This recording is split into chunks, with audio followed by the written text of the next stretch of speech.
today's video, I'm going to teach you how to close your Google AdSense account. Whether you're shifting gears in your online pursuits or just need to streamline your digital presence. Closing an AdSense account is a straightforward process, but it's essential to know the right steps. Stick around, and I'll guide you through each part comprehensively. First, let's get started by opening your web browser of choice and heading over to the Google AdSense website. This step is crucial because all our actions will be performed directly on this site. Once you're there, you'll need to sign into your account. Clicking on the sign in button will prompt you to enter your login credentials if you're not already logged in. These credentials are always linked to your Google account, so make sure you have them handy. Once you're signed in, you'll arrive on the AdSense homepage. This is your dashboard, a hub where all your AdSense related activities are displayed. From this main page, look for the menu options and direct your attention to the section labeled Account. Clicking on Account will lead you to several settings and information related to your AdSense activity. After you're in the account section, the next step is to click on Settings.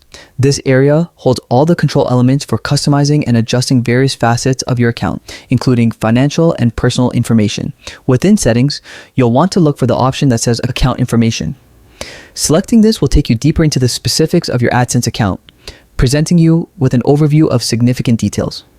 Now that you're in the Account Information section, the key action comes next. Keep an eye out for the option labeled Close Account.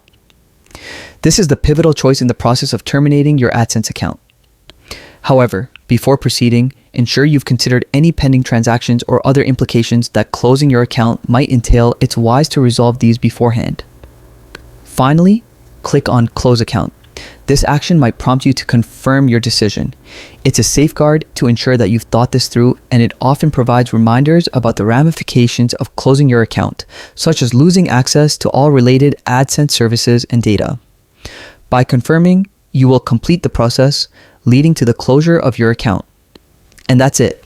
Your Google AdSense account is now closed. Always remember, once an account is closed, it may not be possible to recover any data or configuration tied to it. I hope this guide was helpful in navigating through the steps and making the process as smooth as possible. Happy Google AdSense using!